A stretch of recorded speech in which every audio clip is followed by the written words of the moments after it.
Galera, concluímos hoje o 27º dia da Copa do Mundo e finalizamos aí as oitavas de finais. Foram definidas as duas seleções que vão para as quartas de finais com as outras 6 que já estavam classificadas. Preciso fazer esse vídeo e preciso honrar até o final esses vídeos, porque é um canal que eu tenho do fim da Copa aí, que eu já fiz na outra Copa do Mundo, quando era no canal do Museu da Várzea. E é um canal que eu tenho para guardar de recordação com o meu filho. Daqui a alguns anos a gente vê, ou ele vê sozinho, né? E assim, eu estou expondo o que eu estou vendo, o que eu acho que vai acontecer e alguns pontos de vista meus, particulares. Igual eu já falei, se alguém comentar e falar até algumas besteiras, fique à vontade. Eu só vou lá tirar o comentário, talvez eu vou bloquear. Se fizer um comentário bacana, legal, a gente pode até abrir uma discussão educada, né, saudável. Porém, galera, eu preciso, assim, mais uma vez, como eu já fiz nos vídeos anteriores ao começo da Copa, eu falei aí da minha relação, da minha história com o futebol, com, com as Copas do Mundo, desde 86. Eu sou apaixonado por Copas do Mundo, por seleções, eliminatórias, Copa América, Eurocopa, Nações Africanas, Asiáticas, tudo. E eu acompanho diariamente, tudo.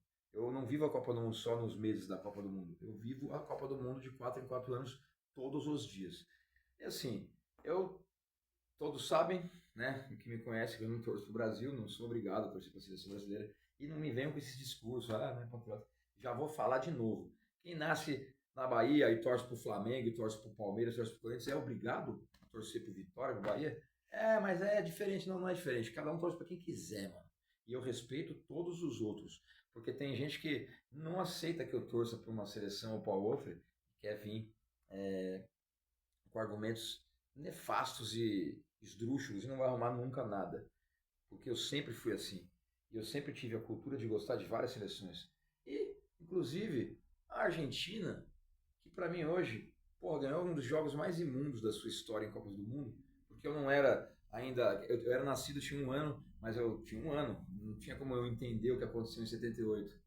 Eu leio, eu assisto e eu deduzo que foi muita roubalheira, né, contra o Peru. Mas em 86 eu fui agraciado com aquele show de Dom Diego Armando Maradona. Passei a considerar a seleção argentina, admirar a seleção argentina, considerá-la uma seleção que eu tenho um carinho a mais.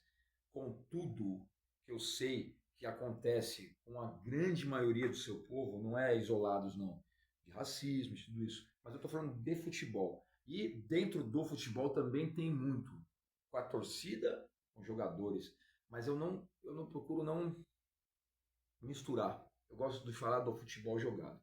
Então eu peguei, assim, já torci para a Argentina na Copa de 86, na Copa de 90 eu torci para a Argentina perder para a Alemanha. Passei a gostar muito do futebol alemão.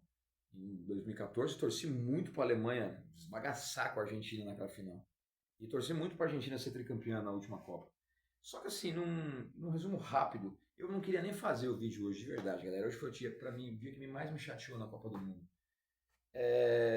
Um resumo rápido sobre tudo isso, precisamos falar do Messi também.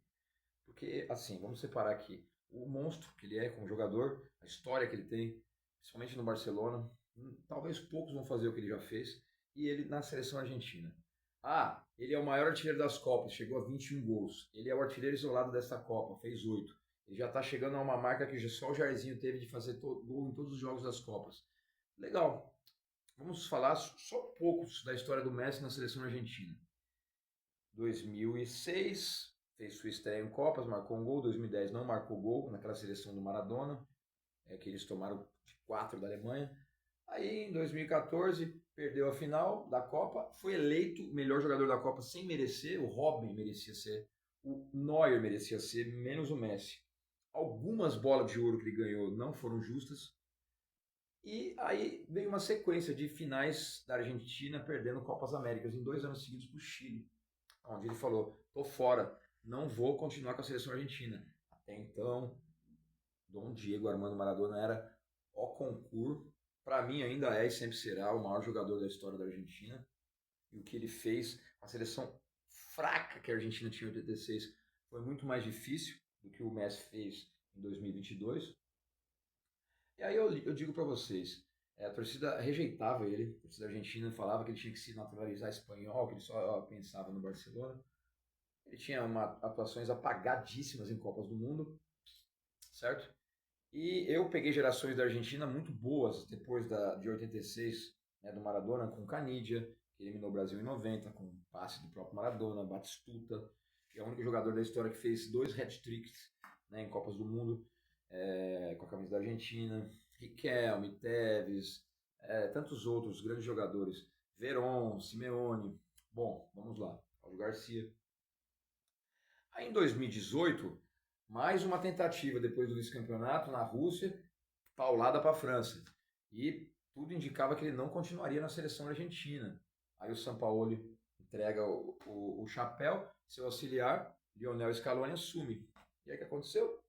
Foi feito um trabalho muito bom e inteligente do Scaloni, da comissão técnica, dos dirigentes argentinos, para que o Messi fosse o jogador com que seus jogadores, seus companheiros novos, uma nova geração de seleção argentina, moldasse o futebol para que ele ganhasse títulos.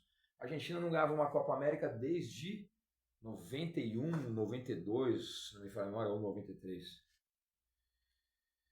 Já faziam quase 20 anos, e até que em 2021, um ano antes da Copa, aquele título da Copa América no Maracanã contra o Brasil, o Di Maria, de cobertura, outro grande jogador, que o Messi teve o prazer de ter como companheiro. E vamos para a Copa, né, galera? 2022. Eu me empolguei muito com aquele título Argentina. Eu, num dos meus vídeos, se alguém quiser acompanhar, sempre, assim, moderando a minha empolgação com o que eu estava vendo, falei de pênalti que não foi, da mão do Messi contra a Holanda. Legal. Teve 5 pênaltis para a Argentina. Nunca aconteceu isso numa Copa do Mundo. Inclusive, ele perdeu um. E a Argentina foi tricampeã mundial numa final histórica contra a França e quase entregou a paçoca. De lá para cá, a Argentina segurando o cinturão de tricampeã mundial, o atual campeão mundial, ela fez uma eliminatórias do jeito que pôde fazer, em primeiro lugar, porque na América do Sul não tem outra seleção para bater de frente. Ganhou uma Copa América ali, ó, na Bacia das Almas contra a Colômbia, sem jogar também com muito esforço, e fez uma preparação para a Copa muito média, com seleções muito fracas. Legal, legal. A gente chega nessa Copa direto manchada por tanta merda nos Estados Unidos, que nem era para ser mais lá.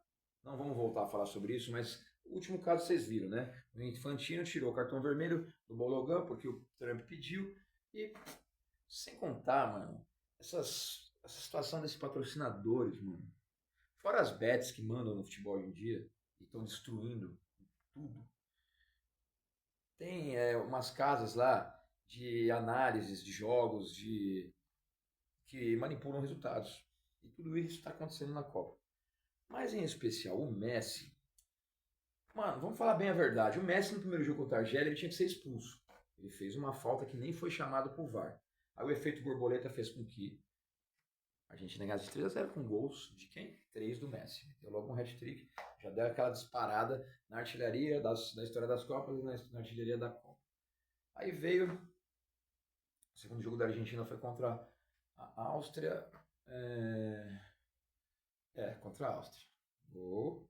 Perdeu pênalti, depois fez o gol. O jogo também meio polêmico com alguns lances. E contra a Jordânia também entrou.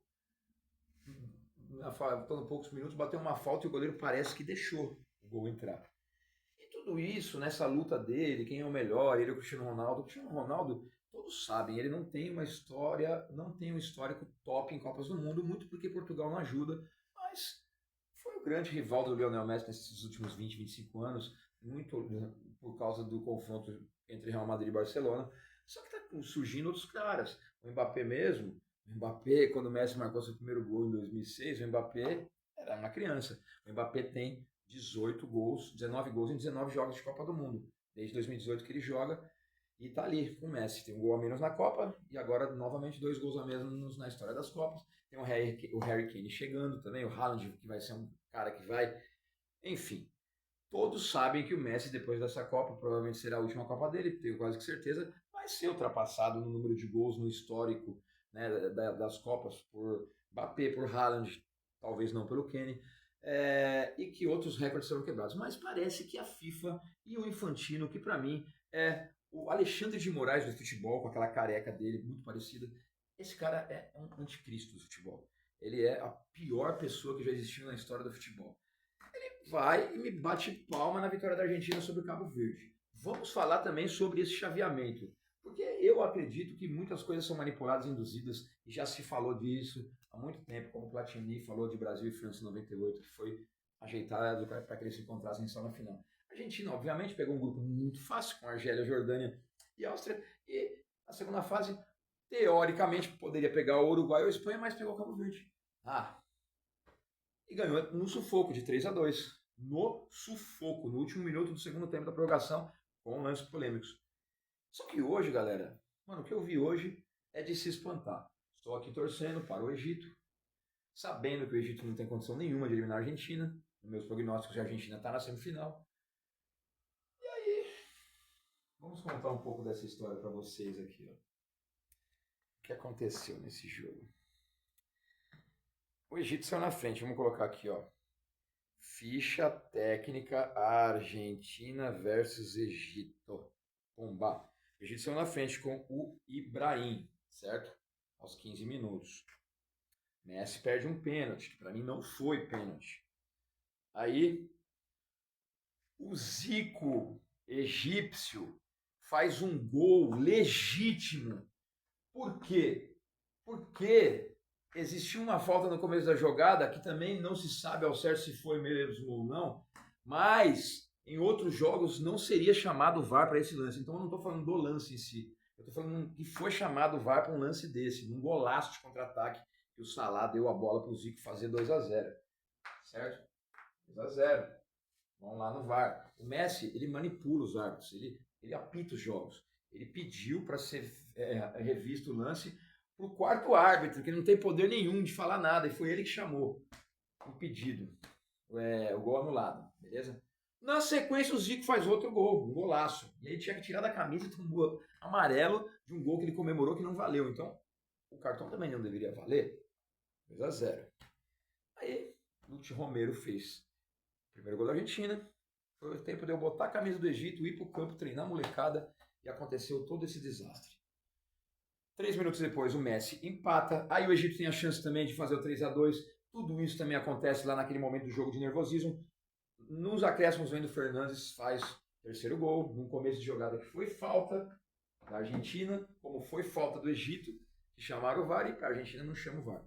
Então, a Argentina tá legal, nas quartas finais, vai jogar com a Suíça, vou falar sobre o jogo da Suíça, mas de uma forma, para mim, que demonstra clara e nitidamente que está sendo favorecida e que vai ser favorecida contra a Suíça.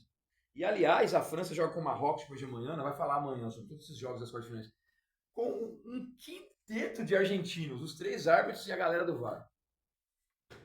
Pelo amor de Deus. Pelo amor de Deus. Aí estamos torcendo, obviamente, para a Colômbia vencer a Suíça, pois provavelmente seria um adversário mais temido para a Argentina, pois sempre endurece jogos. A Argentina é clássico sul-americano. Os caras não têm dó de bater no Messi também, que eu também não entendo isso. Não vamos incentivar a violência, mas dá uma chegada mais forte, os caras não chegam no Messi. 0-0 jogo, horrível. A Colômbia que fala, mas fez uma Copa bonita. Meu, a maioria dos jogos da Colômbia foi esse jogo morno, certo? Aí o Campaz, nos últimos minutos da prorrogação, chuta uma bola de dentro da área que sobrou para ele, que o Chaka espirrou para trás, ele perde o gol por cima. A Colômbia mereceu perder também essa vaga, certo? Nas penalidades, Quinteiro, Campaz e Luiz Dias fizeram para a Colômbia. Chaka, Adoni e Tem Vargas fizeram para a Suíça. O Vargas fez o último. O Akanji perdeu o pênalti suíço, enquanto Sanches e Hernandes perderam os pênaltis colombianos. Suíça e Argentina se enfrentam no último jogo das quartas de finais no sábado à noite, às 10 horas. Sábado à tarde, às 5, teremos Noruega e Inglaterra. Quinta já teremos França e Marrocos. E sexta, Bélgica e Espanha. 6 europeus, um africano, um sul-americano. Uma mini Eurocopa. E eu vou falar para vocês, depois de tudo isso que está acontecendo, a UEFA, daqui a um tempo, vai acabar com a Copa do Mundo. Vai fazer a Euro, que para mim é muito forte e já bate de frente com a Copa do Mundo há um bom tempo, ser a maior competição, porque tá de brincadeira o que estão fazendo com o futebol. Valeu, galera. Esse é o canal Filho da Copa. Espero que vocês tenham gostado. E vai, Suíça! Vamos eliminar a Argentina e o Messi da Copa.